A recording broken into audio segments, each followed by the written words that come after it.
చివరి చక్రాసనం, ఆ తర్వాత శవాసనం వేసుకొని బాగా విశ్రాంతి తీసుకో.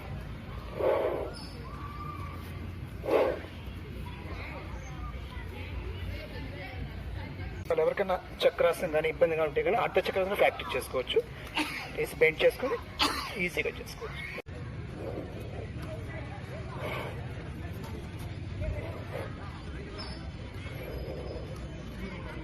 ఓకే సార్, చివరి చక్రాసనం, ఆ తర్వాత శవాసనం వేసుకొని బాగా విశ్రాంతి తీసుకో.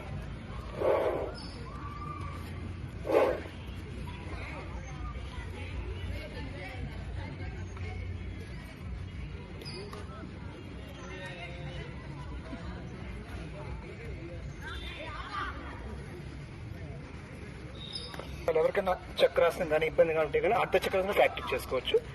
వేసి బెండ్ చేసుకొని ఈజీగా చేసుకోవచ్చు.